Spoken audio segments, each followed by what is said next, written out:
ජපානයේ දැන් හිම වැටෙන කාලයයි. ඉතාමත්ම සුන්දර කාලයක් තමයි මෙය. ජපානයේ ඍතු 4ක් තිබෙනවා. එක එක මූණ වලින් පෙන්වන පරිසරය ඉතාමත් අලංකාරයි. මේ තිබෙන්නේ සීතලම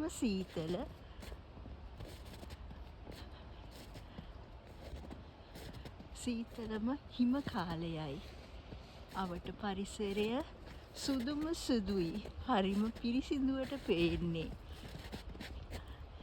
මේ පරිසරයට පුරුදු වෙන කාලේ ඉතාමත්ම මේ හිම සීතල වැඩි. නමුත් දැන් හැම අවුරුද්දෙම සීතල එනකන් බලාගෙන ඉන්නේ. හිම වැටෙනකන් බලාගෙන ඉන්නේ. එච්චරට චමත්කාරයි.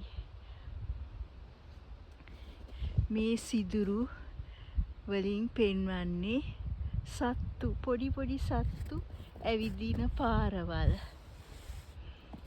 කුරුල්ලෝ, දඬුලේනෝ වගේ පුංචි සතුන් මේ පරිසරවල ජීවත් වෙනවා. හැම තැනම හරිම සුදුයි, සුන්දරයි.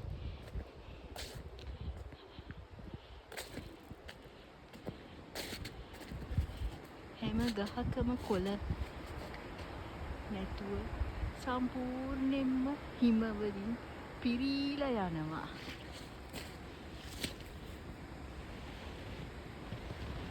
අර ඈත පෙනෙන්නේ ගඟක් ගලන සද්ද තමයි ඇසෙන්නේ. ඒ පෙනෙන ගඟ ගලාගෙන යනවා.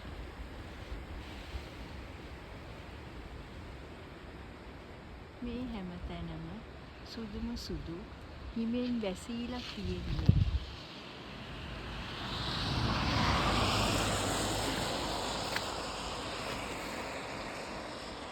හරිම චමත්කාර පරිසරයක් වෙනවා.